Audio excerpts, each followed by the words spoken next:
le vin fait-il pour vous taper dans l'œil? La première étape de la dégustation est visuelle. Et oui, le vin est narcissique. Il aime qu'on le regarde avec attention, surtout lorsqu'il se travestit pour porter sa plus belle robe. Que ce soit la couleur de sa robe et ses reflets, ses jambes ou sa cuisse, ou sa présentation générale, comment le vin cherche-t-il à vous séduire pour vous taper dans l'œil? Décryptons ses codes de séduction.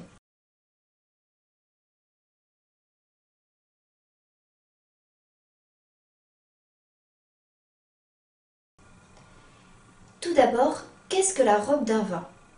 La couleur du vin? Les larmes du vin qui s'accrochent au verre? Ou les dépôts qui habillent le verre? La bonne réponse est la réponse 1, la couleur. On entend par couleur la teinte du vin, c'est-à-dire la nuance, ses reflets, son intensité.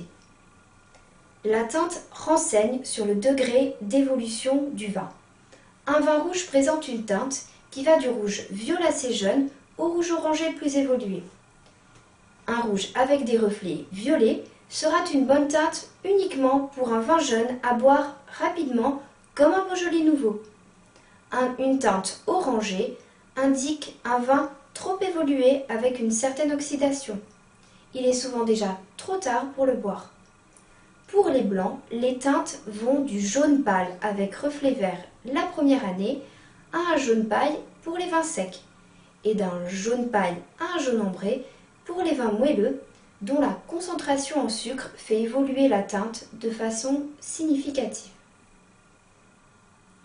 Enfin, n'oublions pas les rosés dont la teinte évolue rapidement du rosé gris la première année au rose orangé dit pelure d'oignon.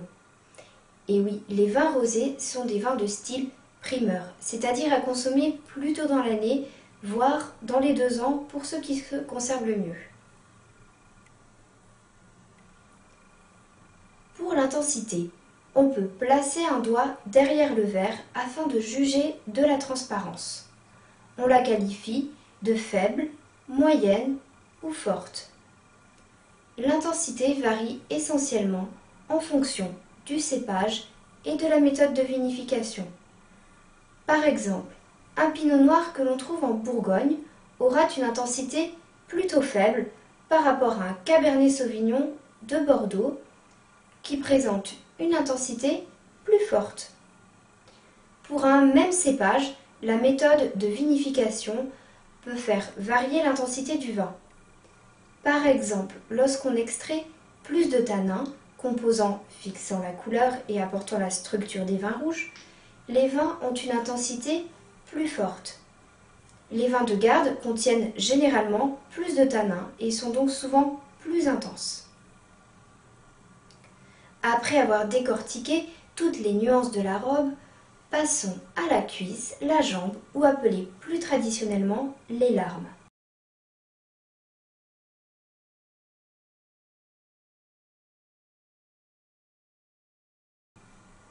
Lorsque vous tournez le verre légèrement, vous remarquerez qu'il laisse des traces.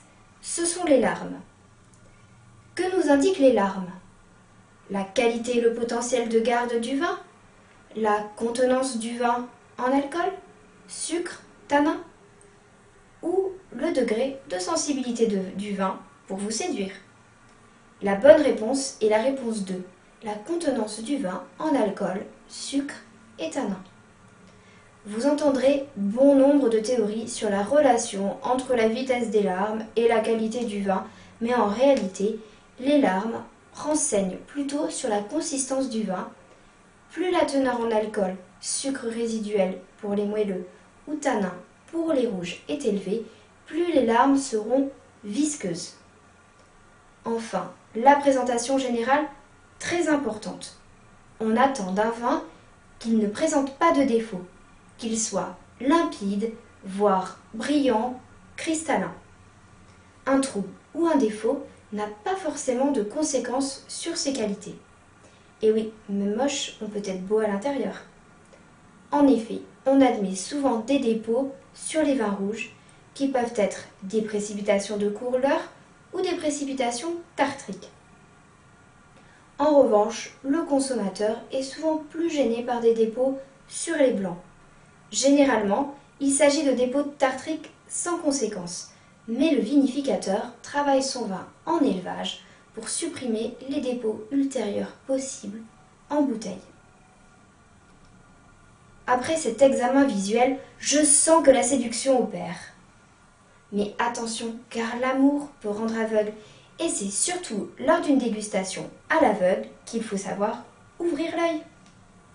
Un 2009, par exemple, millésime jeune, donne souvent des vins très tanniques, mais avec des tanins souples en bouche qui peuvent faire penser à un vin évolué.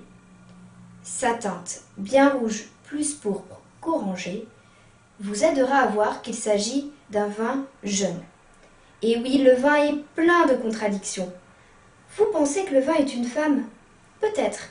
Ou les hommes ne sont-ils pas trop fiers pour reconnaître leurs propres contradictions? Enfin bref, disons que le vin nous ressemble et c'est pour ça qu'on l'aime.